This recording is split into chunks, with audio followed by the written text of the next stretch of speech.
ایوب جو ہے وہ بھٹو کو اوپر لے کے آیا. ایوب کے ساتھ جو کچھ ہوئی وہ کروانے والا بھٹو تھا. سمجھ رہے ہیں نا آپ؟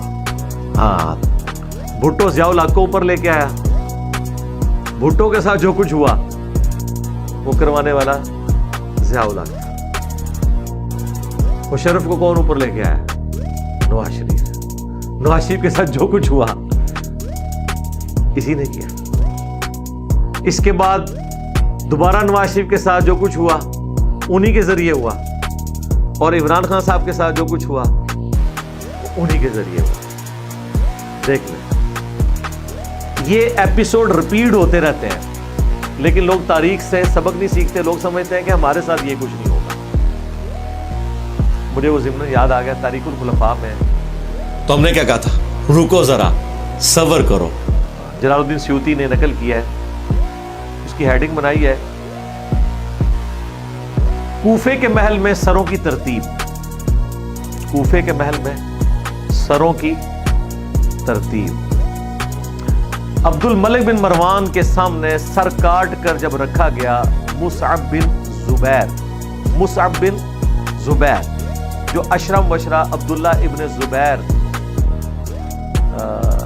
جو حضرت زبیر اشرم وشرا تھے, ان کے بھائی, ان کا ہی چھوٹا بھائی تھا, ان کا بیٹا حضرت زبیر کا. تو وہاں ایک شخص کھڑا تھا,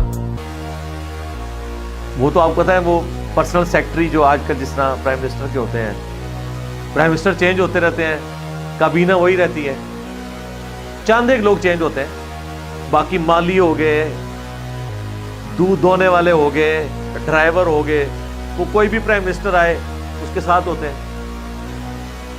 تو اس نے اس وقت اس کو کہا عبد الملک بن مروان کو کہ میں ایک بات آپ سے کروں, اگر آپ اسے سیریس لے لیں. کیا کرو؟ ان کا یہ جس جگہ پہ آپ بیٹھے ہیں نا, اور آپ کے سامنے لا کر مصعب بن زبیر کا سر رکھا گیا ہے.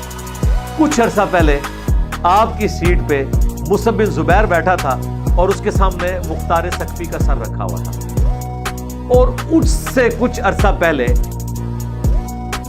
مختار ثقفی آپ والی سیٹ پہ بیٹھا تھا اور اس کے سامنے عبید اللہ ابن زیاد کا سر رکھا ہوا تھا, اور اس سے کچھ عرصہ پہلے آپ کی سیٹ پہ عبید اللہ ابن زیاد بیٹھا ہوا تھا اور اس کے سامنے حسین ابن علی کا سر رکھا ہوا تھا. جی یہ ترتیب ہے سر, یہ تو بخاری میں آیا ہے نا, 3748 حدیث, کہ جب عبید اللہ ابن زیاد کے سامنے سر کاٹ کر ایک تشت میں پیش کیا گیا گورنر کوفہ کے سامنے حسین ابن علی کا, کچھ عرصے بعد اسی تشت میں عبید اللہ ابن زیاد کا سر رکھا تھا اور کرسی پہ مختار ثقفی بیٹھا ہوا تھا.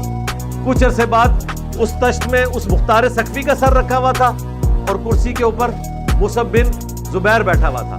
کچھ عرصے بعد اس مصعب بن زبیر کا سر کاٹ کے تشت میں رکھا ہوا تھا, ادھر عبد الملک بن مروان بیٹھا ہوا تھا.